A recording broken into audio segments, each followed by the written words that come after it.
When we're maybe a little younger, we think we can handle all the things. And then we realize that wow, there are still some things that I could learn. And one of those things is about how to take better care of myself. I'm curious about how that informs your work with your clients that are approaching retirement. Is that part of the conversation? Well, we certainly get into all aspects of health.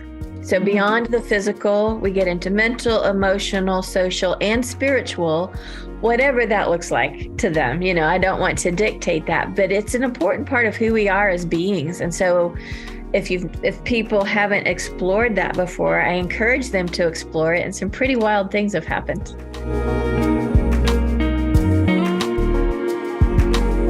Hello, my friend Michelle. I'm so glad to see you. And for our listeners that don't recognize your amazing face, Michelle Fritsch, one of the co-founders of Medipreneurs, which is one of my favorite conferences and favorite professional organizations. And that's how we met.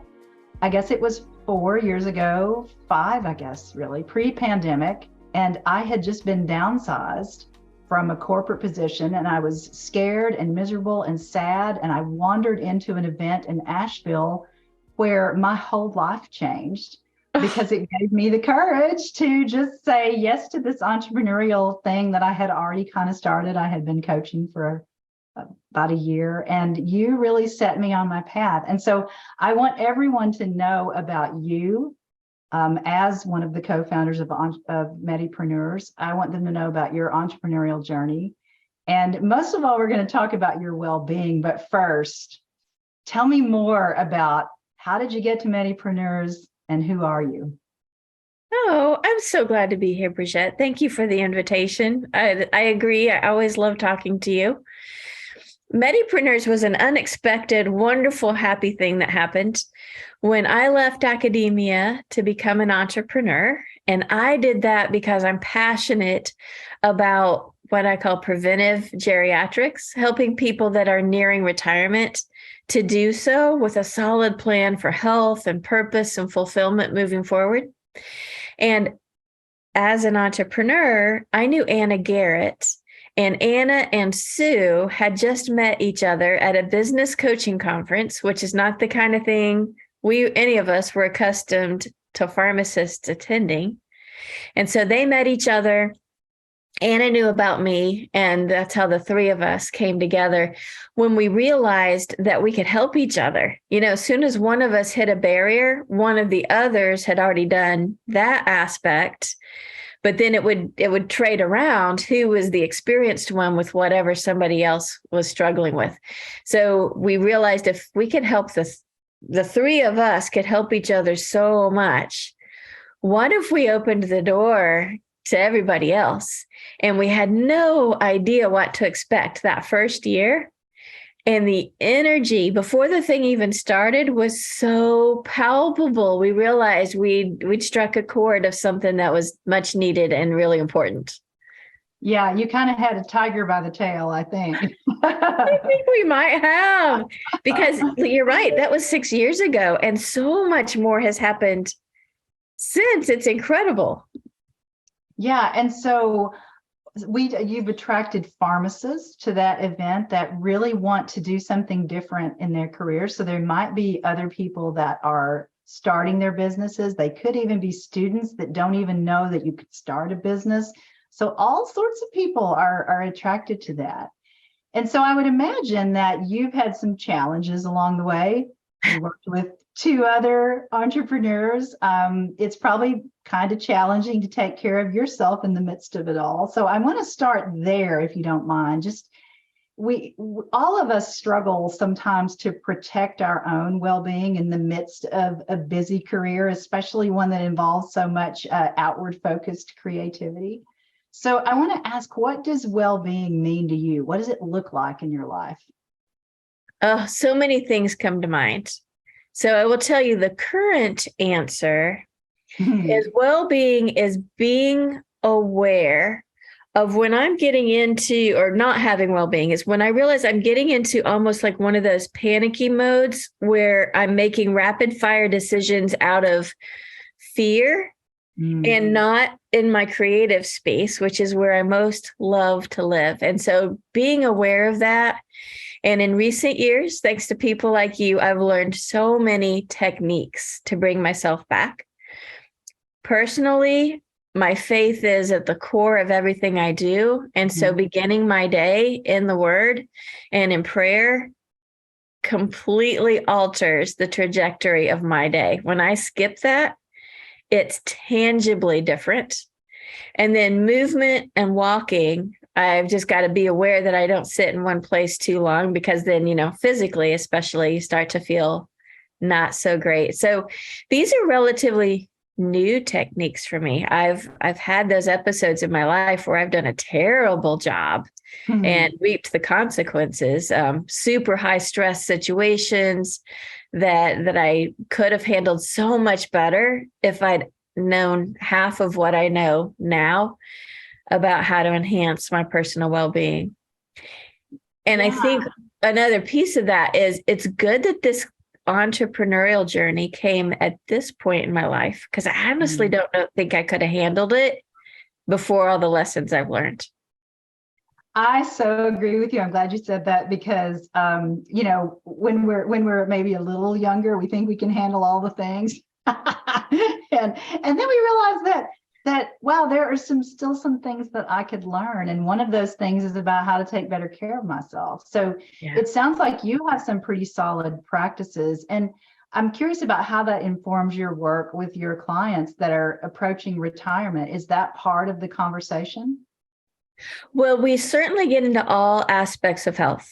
So beyond the physical, we get into mental, emotional, social, and spiritual, whatever that looks like to them. I don't want to dictate that, but it's an important part of who we are as beings. And so if people haven't explored that before, I encourage them to explore it. And some pretty wild things have happened. Yeah, me too. It's part of my program too, as well, because I think a lot of people miss that because we're focused on physical and emotional health. Right. And we forget that spiritual side, which can look as simple as I'm going to go outside and be in nature and I'm going to connect in some way. So I view that spirituality as connection. It could be with a higher power, if that's your belief system, or it could be a connection in nature. It could be all sorts of things, but what is it that nourishes your spirit, whatever you call that? Yeah. And I know at that transitional time in retirement, that can be a very interesting discussion because there's space for that. There's space for that. And I have found when people, I call it stumble into retirement or kind of fall off the cliff into retirement without a plan, it's sometimes those sorts of things that if they had planned for them and knew they were going to explore them and kind of knew who they were going to be in the next phase, it helps them avoid these pitfalls that so many people fall into, where their health and their function just decline rapidly when they lose their sense of who they are after retirement. Yeah. So you work on, it sounds like, the whole person in a lot of ways. There's a financial piece to that too, as I understand. Not that I do. I don't touch that, but I often partner with the people that are doing that part.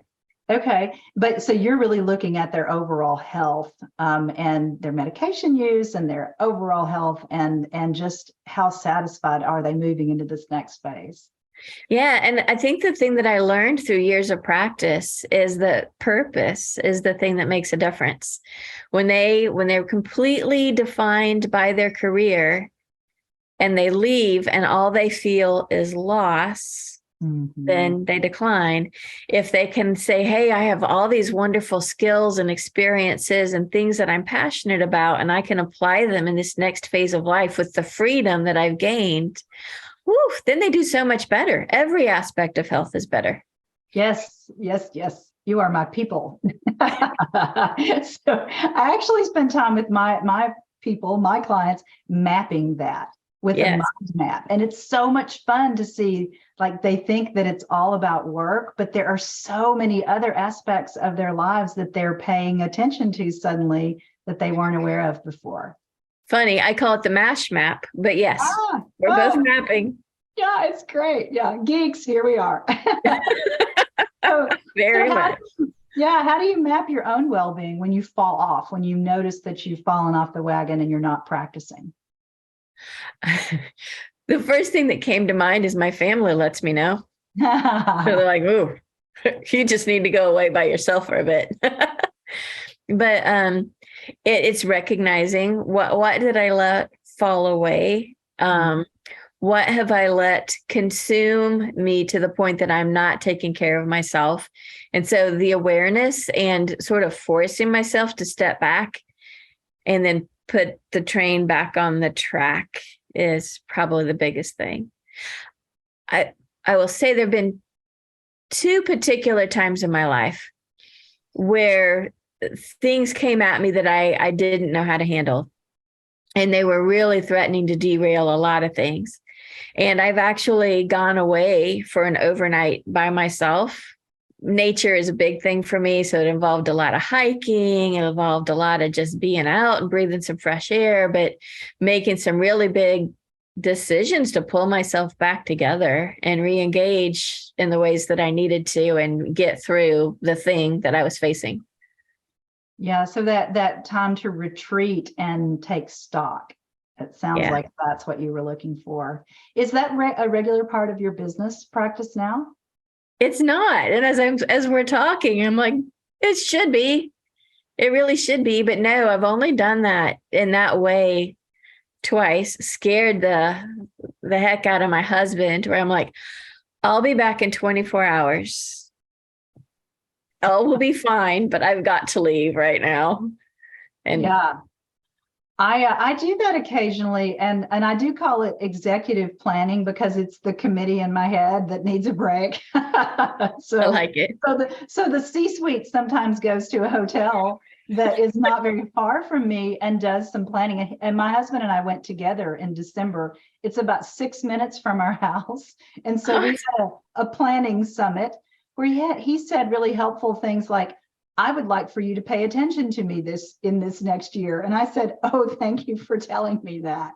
Right. We get so wrapped up in our creativity sometimes that maybe we do need a little reminder to get back on track at home. And so that pull between the two is interesting.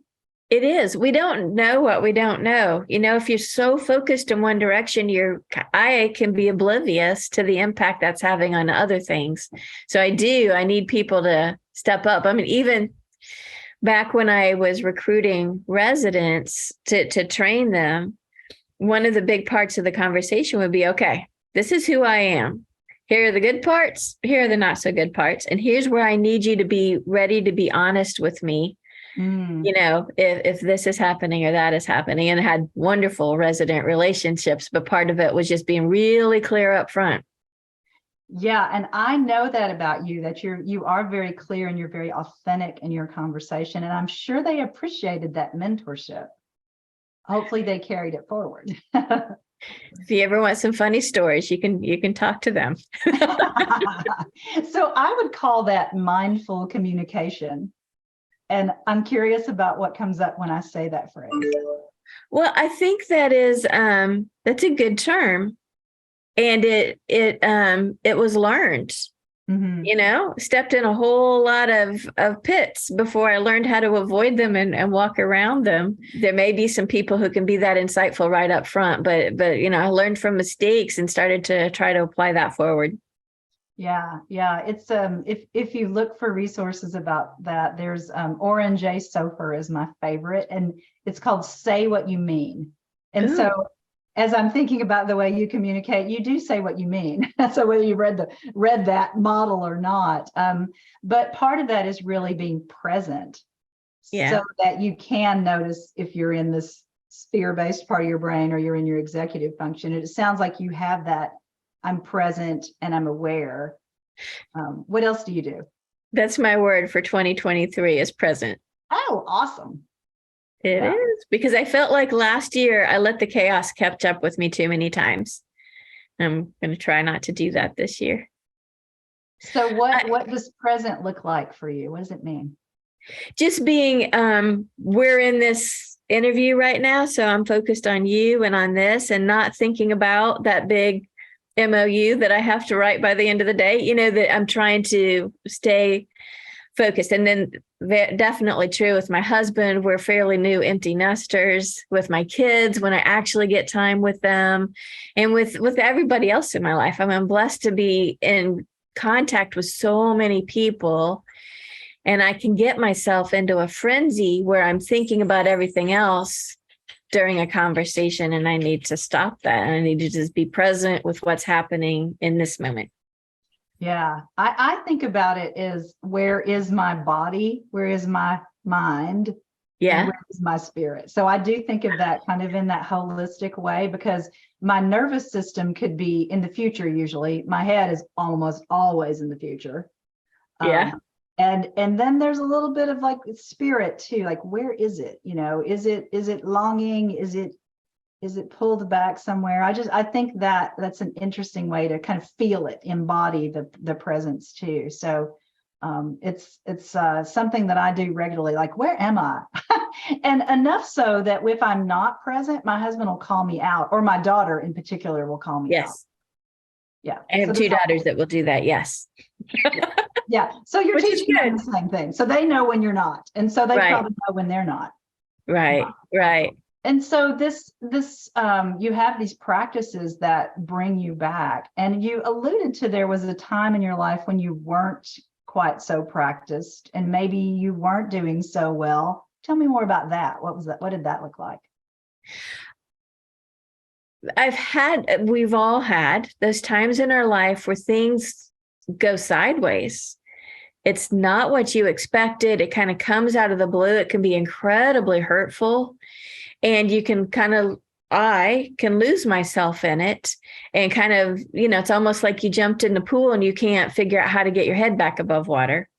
And so it's been a process of leaning on other people, really trusted, wonderful people, and leaning on my faith. That was huge in some of those difficult times.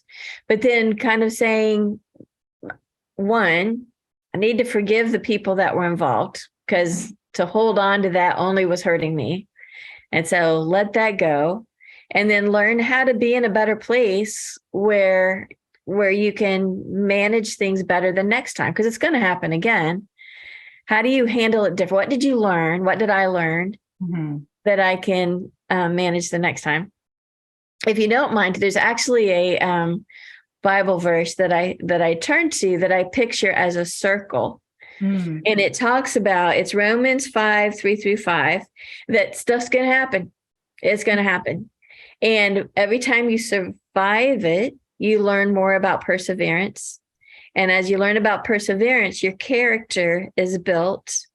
And as your character is built, you learn that you can have hope, that not that you can stop it. You're never going to stop that roller coaster, but you can go into the next one knowing that you can persevere because you've done it before. Your character is different. Like my skill set, my ability to see it coming, to react differently is growing. It's not there, but it's growing. And I have more hope that, I'm going to keep going around, but it gets a little more doable every time. Yeah, I love that. And I love the visual in particular. I'm highly visual. And if it's someone that had drawn the Bible, I would have been really receptive to all of it. So that very simple way of just knowing that it's not all going to be perfect and encapsulated in this beautiful thing from here on out, but we do grow through each of those. And I wonder how that's informing what you're doing now. I happen to know you have some big changes in store for Medipreneurs.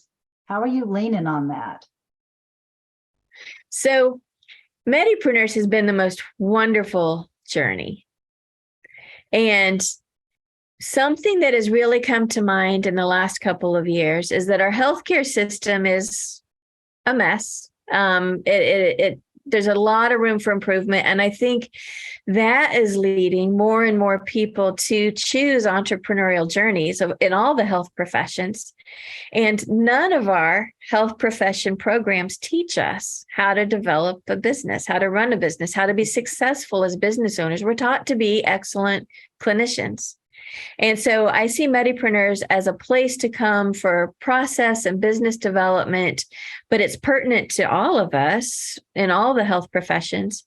But then the next piece is, I'm of an age that when I was training, and maybe it was just the places I got to train, there was an emphasis on interdisciplinary or interprofessional or integrated, however you want to call it, types of care. And so I got to train within these geriatric research and education centers where all the health professions were working together. There was federal funding to do that. And then my first practice outside of training was at the Leavenworth VA in Kansas. And we had a team, geriatricians, nurses, pharmacists, PTOT, psychologists, social worker, like we had the whole team. And it wasn't that every person took care of every patient situation, but we could rely on each other when we needed to. And when there were really tricky cases, we had the advantage of all those brains, all those skill sets coming together. But my favorite part of it was we realized that operating as a team was not so much you're a pharmacist, you do this, and you're a physician, you do this. There's tons of overlap for all of us. So it's more, what does the patient need? Who can get there first and take care of it? And beyond the clinical skills, you'll love this, there were the interpersonal skills.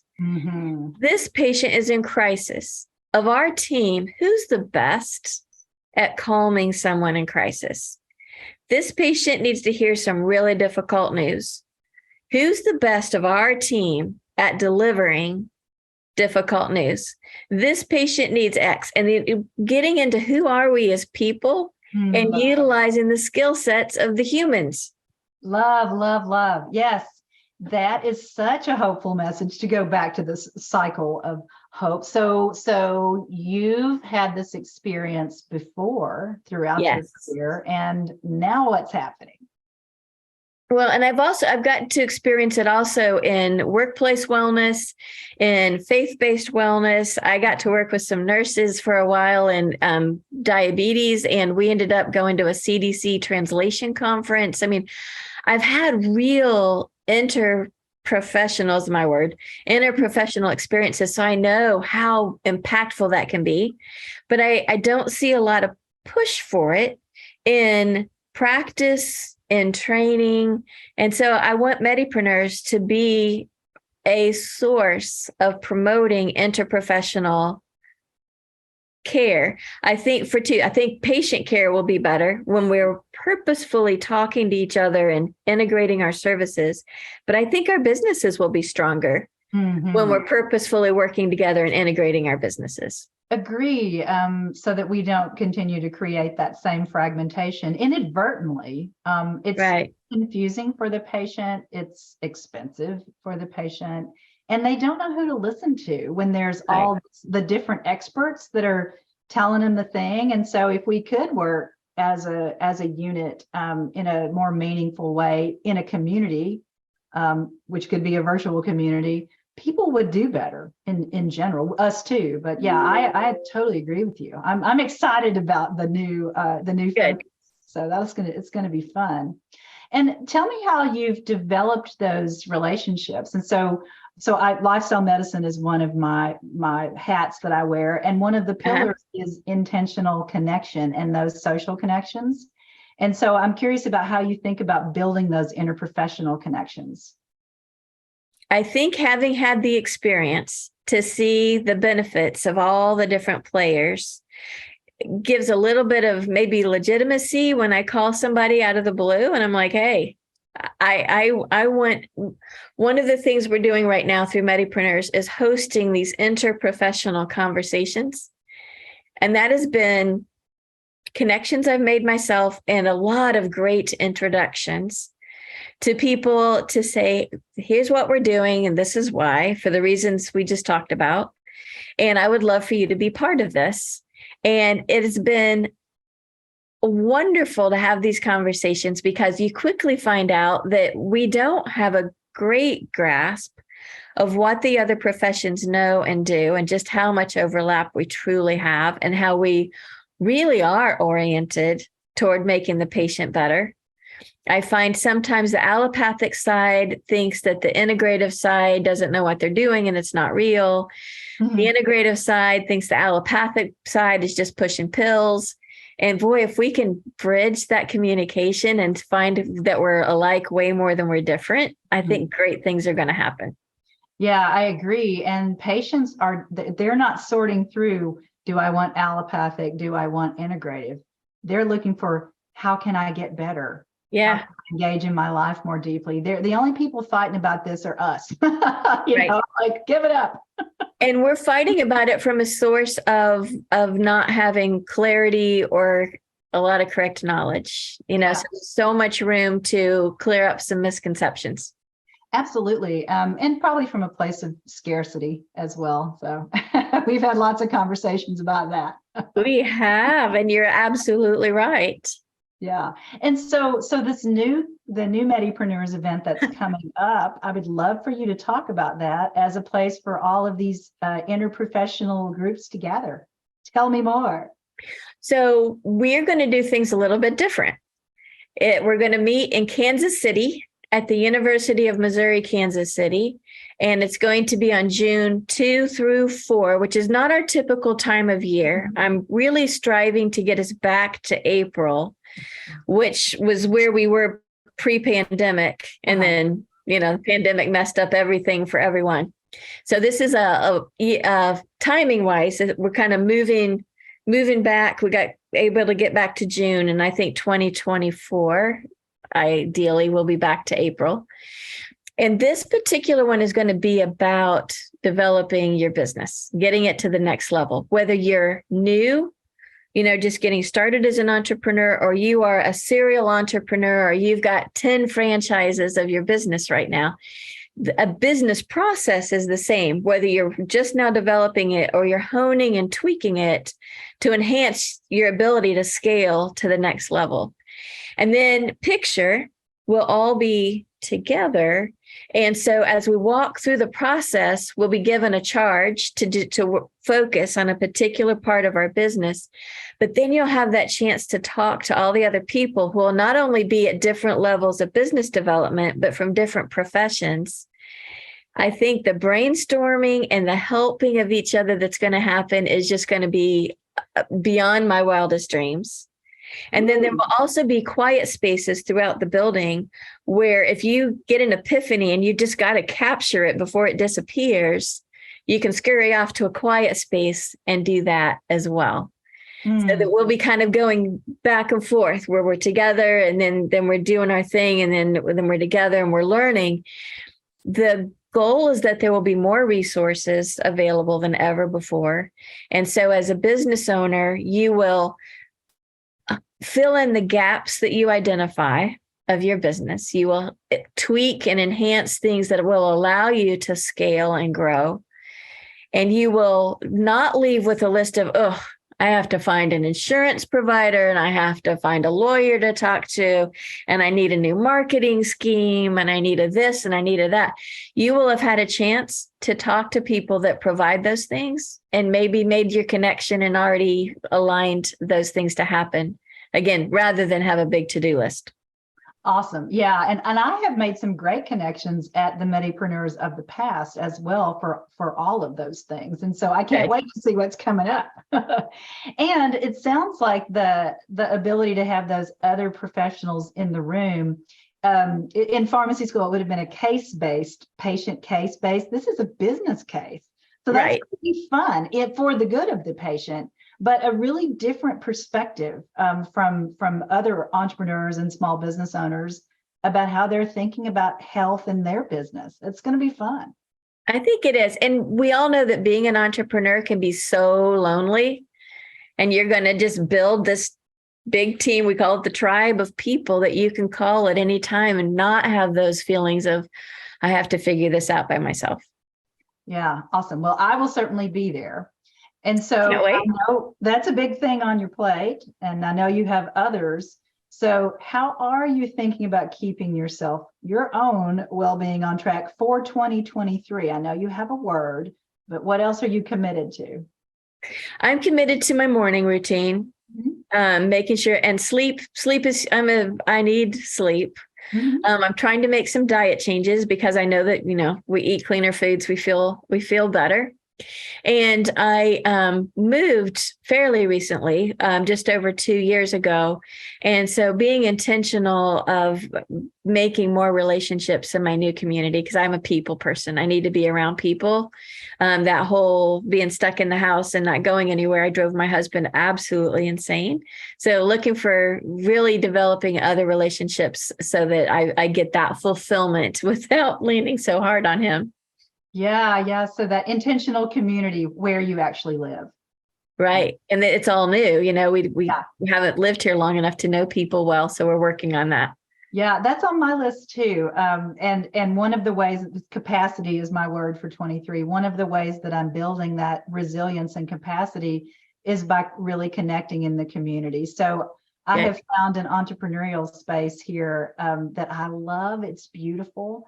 It's women owned and just a gorgeous place. And so I'm teaching there. And I also do like my planning retreats that I mentioned. I like to do those there with other people or alone. So if you need a space in Little Rock, Arkansas, and you want to do a VIP day and think about your business, come on down. I might have to hop on an airplane.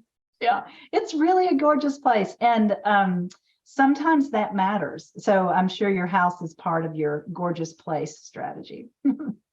No, it's not. It could be, but it's not. It's not. We'll put that on the list for 2024. Please. Yeah, awesome. Well, Michelle, I so appreciate your time. And it's fascinating to know the way your brain works because it's highly creative and you never know what's going to be next. And so it's going to be fun to see what comes out of it at this conference. It is. And so for people that would love to get in touch with you after this conversation or know more about Medipreneurs, how can they find you? What's the best way to connect? There's several. Certainly go to the website, Medipreneurs with an S at the end.com. And I'm sure we'll have that in the show notes. You can reach me at info@medipreneurs.com, or you can reach me through my other businesses.